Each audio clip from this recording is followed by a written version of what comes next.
दोस्तों, 1912 की एक रात समंदर इतना ज़्यादा खामोश था कि हवा तक रुक गई और उस खामोशी को तोड़ता हुआ एक ऐसा जहाज़ जिसे दुनिया कहती थी अनसिंकेबल शिप मीन्स टाइटैनिक। जी हाँ, लेकिन जो चीज़ कभी डूब नहीं सकती थी वो सिर्फ 2 घंटे में समंदर की तह में गायब कैसे हो गई। 1500 से ज़्यादा लोग अपनी जान से गए, लेकिन सवाल यह है, क्या ये सब सिर्फ एक एक्सीडेंट था या टाइटैनिक के डूबने के पीछे कुछ बहुत बड़े राज छुपे हुए हैं।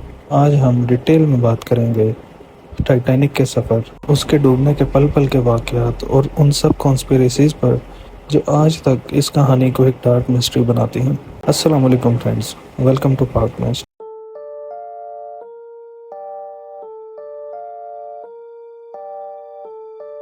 टाइटैनिक वाइट स्टार लाइन ने बनाया था और उस वक्त इसे दुनिया का सबसे बड़ा लग्जरियस जहाज माना जाता था। 882 फीट लंबा, 9 फ्लोर्स और 2200 प्लस पैसेंजर्स की कैपेसिटी। इसका डिज़ाइन इतना एडवांस था कि इंजीनियर खुद कहते थे, even God can not sink this ship. Titanic में 3 कैटेगरीज थी पैसेंजर क्लास की। फर्स्ट क्लास, रिचेस्ट लोग, रॉयल फैमिली मेंबर्स और बिजनेसमैन।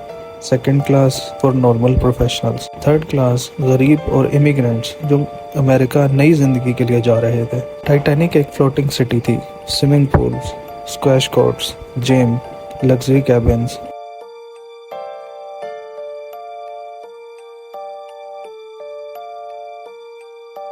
10 अप्रैल 1912 टाइटैनिक ने अपना पहला और आखिरी सफ़र स्टार्ट किया साउथहैम्पटन इंग्लैंड से।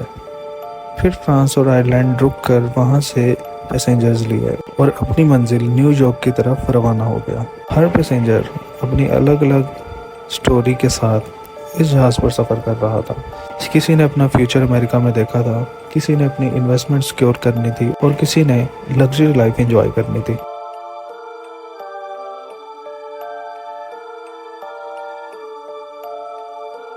टाइटैनिक के डूबने से पहले 7 अलग अलग शिप्स ने आइसबर्ग्स के वार्निंग्स भेजे, लेकिन टाइटैनिक की कम्युनिकेशन रूम बहुत बिजी थी और कुछ वार्निंग्स क्रू ने इग्नोर कर दी।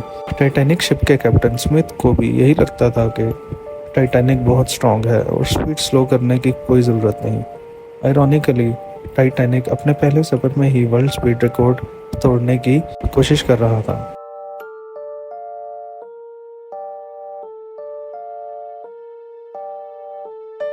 14 अप्रैल की रात 11:40 PM पर लुकआउट ने सामने एक बहुत बड़ा आइसबर्ग देखा।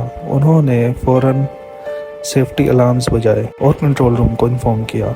शिप को टर्न करने की बहुत कोशिश की गई, इंजन्स को रिवर्स किया गया, लेकिन टाइटैनिक की स्पीड इतनी ज़्यादा थी कि आइसबर्ग के साइड से टकरा गया।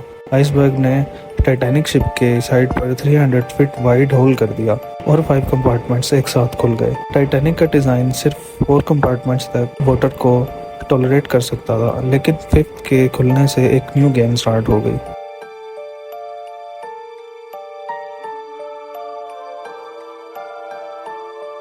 टकराने के बाद पैसेंजर्स को पहले ये लगता रहा कि शिप सेफ है। बहुत से लोग अपने कैबिन में ही सो गए। जब पानी बहुत तेज़ रफ्तार से नीचे के फ्लोर्स में ज़्यादा भरने लगा तो बहुत से पैसेंजर्स पैनिक में आ गए। लाइफ बोट सिर्फ 20 थी और टाइटैनिक में 2200 लोग, मतलब आधी पॉपुलेशन के लिए भी बोट्स नहीं थी। फर्स्ट क्लास पैसेंजर्स को सबसे पहले सेफ्टी दी गई। थर्ड क्लास पैसेंजर्स के डोर्स को लॉक कर दिया गया ताकि वो इंटरप्ट ना करें। 12:30 AM पर लाइफ बोट्स अटलांटिक ओशियंस में उतरना शुरू हो गई। बहुत सी बोट्स हाफ एम्प्टी ही चले गईं क्योंकि रिच पैसेंजर्स ने एक दूसरे के साथ भी बैठने से रिफ्यूज़ कर दिया। 2:18 AM पर टाइटैनिक के इंजन बिल्कुल बंद हो गए और 2:20 AM पर टाइटैनिक 2 हिस्सों में टूटा और समंदर के गहरे अंधेरों में डूब गया। 1500 से ज़्यादा लोग अटलांटिक ओशियन के ठंडे पानी से मर गए। सिर्फ 705 पैसेंजर्स बचे।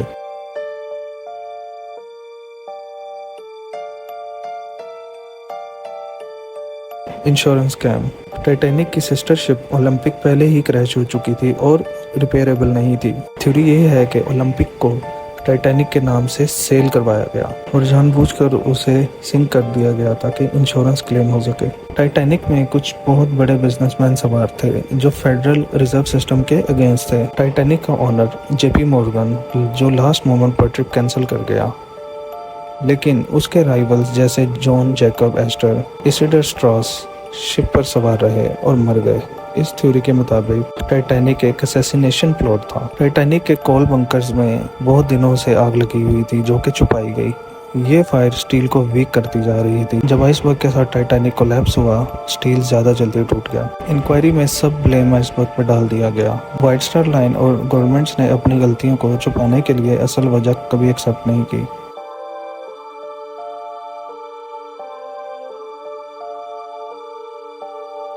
1985 में रॉबर्ट बेलर्ड ने टाइटैनिक के रैक को समंदर के नीचे 12,500 फीट पर डिस्कवर किया।